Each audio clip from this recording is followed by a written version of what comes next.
Today we're going to talk about Genesis chapters 18 through 20.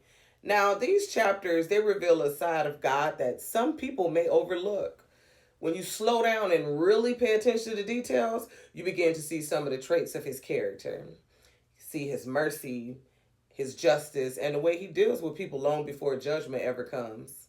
Now, Genesis 18 opens up with Abraham sitting outside his tent in the plains of Mamre during the heat of the day.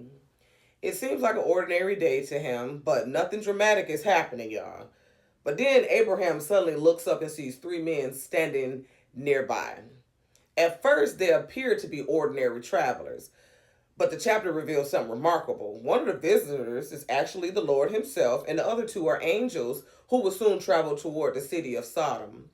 Now, Abraham, he doesn't realize that immediately. All he knows is that visitors have arrived, and he responds quickly with hospitality. He runs to meet them, bows himself toward the ground, and asks them to stay so that he could serve them. Then he proceeds to bring water so they can wash their feet. He also asks Sarah to prepare some bread. He selects a calf and prepares butter, milk, and meat. Then he stands nearby while they eat. It's like he was excited, y'all, or something. Now, that moment may seem small, but it reveals something important about Abraham's character. Before he even knows who they are, he treats them with honor and humility. Come on now, y'all. Sometimes the way we handle ordinary moments reveal more about our heart than the moments we think matter the most. Then, one of the visitors, they asked the question, "Where is Sarah, thy wife?" Abraham tells him she's in the tent. And then the Lord repeats the promise that will change history. He tells Abraham that Sarah, y'all, will have a son. Now remember, Sarah is already very old, and Abraham is old as well. Now, from a human perspective, this promise sounds impossible. Sarah hears the conversation from inside the tent, and guess what she did? She bust out and started laughing. I would have laughed too. Some of y'all would have laughed too. It's like she was thinking, how can I have a child? I'm so old. But scripture says she laughed within herself. It wasn't loud laughter meant to mock. It was the quiet kind of laughter people have when something sounds unrealistic. You know how you just, yeah, okay. But the Lord hears it. He heard her. And then he asked Abraham a question that still confronts every generation. Wherefore did Sarah laugh? Is anything too hard for the Lord? That's in Genesis chapter 18, verse 13 through 14. Now, when Sarah realized that God heard her, she becomes afraid. And like many people do when they feel exposed, she tries to deny it. That's what she says. She says, I laughed not. But the Lord responds simply and truthfully, Nay, but thou didst laugh. Genesis 18, chapter 15. Now, that short moment reveals something powerful about God. Nothing is hidden from him. He doesn't just hear our words, he knows our thoughts and the reactions inside our hearts. But the beautiful part of the story is this, y'all. It's so beautiful. Even though Sarah doubted, God still fulfilled the promise. He still did it. He do it for us when we doubt him. Now, let me stick to the script, y'all. Later on, when Isaac is born, Sarah laughs again. But this time it isn't laughter of disbelief, it's laughter of joy. Now, that's exactly what Isaac's name means. Isaac means laughter. So the very thing Sarah once doubted became the name of the promise God fulfilled. Come on now, y'all. Then the tone of the chapter, it shifts. The visitors, they began looking toward Sodom. And God says something that many, or I wouldn't say many, I would say some people may miss.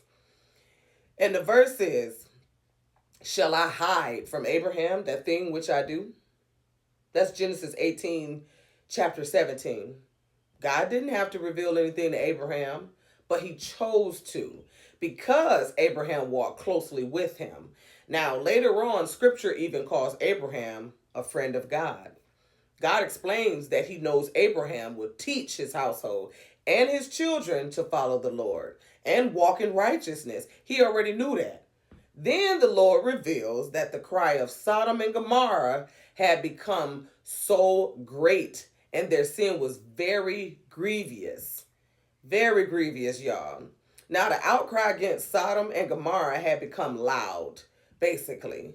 It was the sound of injustice, oppression, and victims whose suffering had reached heaven. It echoes something we saw earlier in Genesis when Abel's blood cried from the ground after he was murdered by Cain. Now, the idea is that wrongdoing becomes so severe that it cries out before God. God already knew what was happening. He is all knowing. He knows everything before it happens. He didn't need to physically go down to investigate. Yet the scripture said he will go down and see. This shows something important about God's character. His judgment is never reckless, impulsive, or careless. He doesn't act rashly. Even though he knows everything, he reveals that his justice is careful and deliberate. Now, two of the visitors, those two angels, they began traveling toward the city, y'all. But Abraham remained standing before the Lord. And what happened next becomes one of the most powerful examples of intercession in the Bible, amongst many. Now, before Abraham began speaking, he acknowledges something important. He knows his position and he knows God's position. Come on now, y'all. Abraham says that he is just, or he says he's but dust and ashes. Even though he had been chosen for the covenant, even though he had access to speak with God, Abraham never lost his reverence. Never lost his reverence. Respect, y'all. He was bold enough to speak, yet humbled enough to bow. Come on now, somebody. Dust reminds us of Genesis chapter 2, when man was formed from the dust from the ground, or the dust of the ground.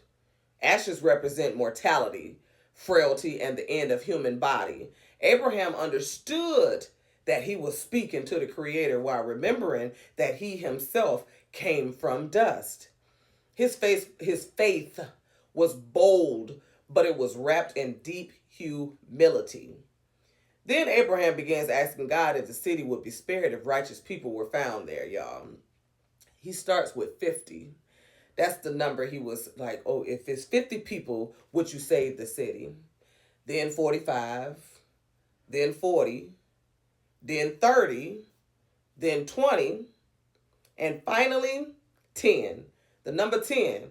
Now, each time Abraham speaks carefully and respectfully, even saying, oh, let not the Lord be angry and I will speak. Many people read this as Abraham simply lower in numbers, but there's something deeper happening here. Something so much deeper, y'all. Abraham likely had someone specific in mind. And guess who that was? That was his nephew Lot. You see, Lot lived in Sodom. And Lot had a family, a wife, daughters, son-in-laws. He had all that. Now, Abraham may have believed that if Lot's household were counted together, they might reach around 10 people.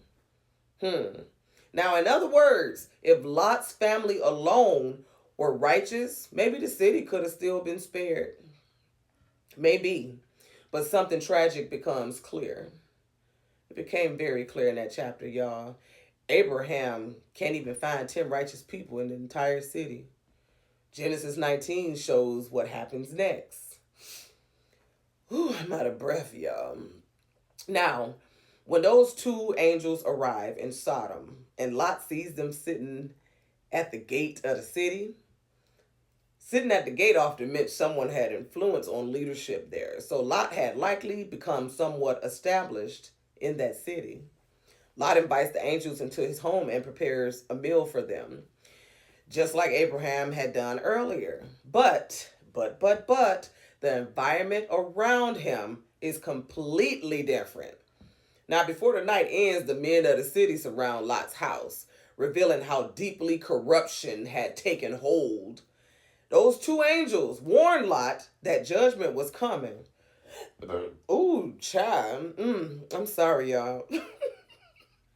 Fire and brimstone will soon fall from heaven. That's what the angels was letting him know. They tell Lot to gather his family and leave immediately. Now, Lot goes to warn his son-in-laws. Those were the men who were supposed to marry his daughters. But Genesis tells us something revealing, y'all. Guess what happened? They thought he was joking. They didn't take him serious. They did not take the warning serious. They didn't take him serious. They just, yeah, okay. Now, the city had gone on so long without judgment that they assumed it would continue that way forever. Then the morning comes, and the angels urge Lot to leave quickly. Come on, let's go, let's go, let's go. But Lot hesitates. He hesitates, y'all. And this is one of the most overlooked moments in the story. One of, I wouldn't say of many, but anywho, scripture says that while Lot lingered, the angels literally took him, his wife, and his daughters by the hand and led them out of the city. Genesis explains why now, but they had to lead Lot out of that city. Now, the Lord being merciful unto him, that's what the verse said in Genesis 19:16. Lot didn't escape because he handled everything perfectly. He escaped because God showed mercy for him and his family. Then the angels gave them one command, y'all. One command. Don't look back. That's what they told him. Do not look back. But as they flee the city, as they flee the city, Lot's wife turns around and looks back towards Sodom. And in that moment, she became a pillar of salt. Her body was leaving the city, but her heart was still attached to it. That's why Jesus later gave a simple but powerful warning. Remember Lot's wife. Quote unquote. Now, the next morning, Abraham looks towards Sodom and Gomorrah and sees smoke rising from the land like smoke from a furnace. But scripture reveals something important again. God remembered Abraham and delivered Lot. Lot could have stayed down there and been like everybody else, but God delivered him. The Lord saved him and his two daughters because of Abraham's prayer and intercession when he stood before God and spoke with him. Prayer is powerful, y'all. Prayer is so powerful. Now, after the destruction of the cities, Lot and his daughters lived in the mountains. Lot and two daughters, remember, the firstborn daughter said to her younger sister that their father was old and there was no man in the land who could come to them so they could reproduce. So they made a plan. They decided to make their father drunk so they could lie with him and preserve their family's line. Now, that night, they gave Lot some wine until he became drunk, and the firstborn daughter, she laid with him. The next night, they repeated the same thing. They gave him wine again, and the younger daughter laid with him. Now, both daughters became pregnant by their father in the mountains. Those children that Lot's two daughters had, they later became the ancestors of the Moabites and the Ammonites. I think I'm saying that right. I don't know, y'all. Now, these were two nations that would appear many times later in the history of Israel. And then in Genesis chapter 20, it shows another moment where God protects that promise, or his promise. Abraham travels into the land of Gerar and out of fear tells people that Sarah is his sister rather than his wife. Now, because of that, King Abimelech takes Sarah into his household. Abimelech. I don't know how to pronounce that, y'all. I'm so sorry. But before anything can happen, God appeared to Abimelech in a dream and warns him that the woman he has taken belongs to another man. Now, Abimelech pleads his innocence because Abraham told him that Sarah was his sister. Then God says something remarkable. He always doing such marvelous things, y'all. He tells Abimelech that he himself prevented him from touching Sarah. Now, God was protecting something bigger than that moment right there. Sarah was about to give birth to Isaac. That was the promised son. And through Isaac's lineage would eventually come the Messiah. Now, even when Abraham acted out of fear, God still protected the promise that he had spoken. And when you step back and look at Genesis 18 through 20 together, a pattern, it appears. A pattern really does appear, y'all. God reveals his plans. A righteous person intercedes. God warns before judgment comes. He rescued those who listen, and judgment then eventually falls. Now, these chapters, they aren't just telling us what happened in the past. They reveal how God works. It tells us of the history leading up to, the New Testament. It tells us that God warns before destruction. He listened to intercessions, which is prayer. He shows mercy even when people hesitate. And he protects the promises he has spoken. And the question that still echoes from the story is the same question that God asked Sarah. Is anything too hard for the Lord? Stay blessed, y'all.